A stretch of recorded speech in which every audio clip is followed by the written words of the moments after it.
Good morning. It's about mid-morning. It's the 11th of August, 2018, and I have a pretty small front yard, so I'm just going to take you through that. It's we've no lawn out here. I didn't think there was any point since it's so small. We had our landscapers put in these 9-barks, and they are just beautiful, and they self-seed all over the place. So I'm pulling them out occasionally. They're quite tall now. They must be about 6 feet tall now. And right in between, we did have another one, but it drowned because we had a bad issue with water around here. The water table was pretty much right up to the surface, and that's a long, sad story, but it's pretty much sorted out now. So we replaced it with a weeping birch, which we call Crybaby. Yes.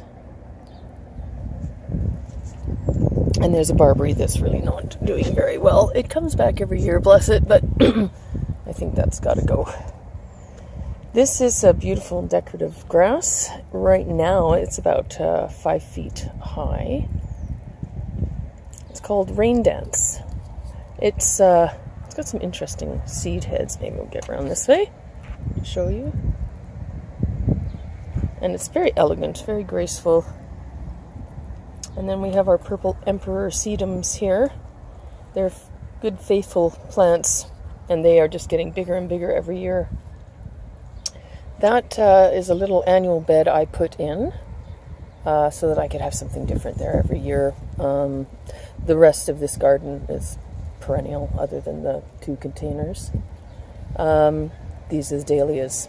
They were blooming quite nicely, but I chopped off the dead ones, and there's lots more blooms on there coming. Last year I had wildflowers in there, and you might see some California poppy down there. Let's see if we can. There's one that's self-seeded from last year, so we leave that alone. And there is my adorable prairie crocus. And by the middle of May, that'll be the first flower in the garden. And they're very, very elegant, papery, mauve little bugle flowers. They're just gorgeous. Very difficult to germinate, but I managed to get one in a pot from seed this year, so hopefully we'll be able to save that and get it to maturity. They take quite a while to grow. And here is the sumac. It's a crazy plant. It will clone itself all over your yard, so you have to get on top of that. This is its 3rd year in this yard, and it's really kicked off. Like most perennials, the 3rd year is when they just really go to town. They've established. And these are our daylilies. And again, I have all that lovely purple creeping thyme, which I just adore, all over the flagstone. And then we've got our purple fountain grass. I don't know what these daylilies are called. The landscapers put them in. There's another kind of lily back here. They're done. They bloom first, but they were over and done with quite a while ago. And then we get these guys to follow, which is a really nice thing. And the Asiatic lilies, I planted all of those. They were a beautiful black lily. And then here's our Carl Forster grass. That kind of gets a little barrier to the front door. But behind that is a little flagstone area that you could have a little bistro table or a chair or love seat there. You wanted to sit in the evenings. This is the east side of the house. Here's my false sunflower and some irises and crocosmium. This is a Siberian iris, which really did beautifully this year. And of course our little Japanese maple shrub. And I just do a little pot of flowers. This year it's gladiolas. And our hops are just starting to flower on the doorstep here.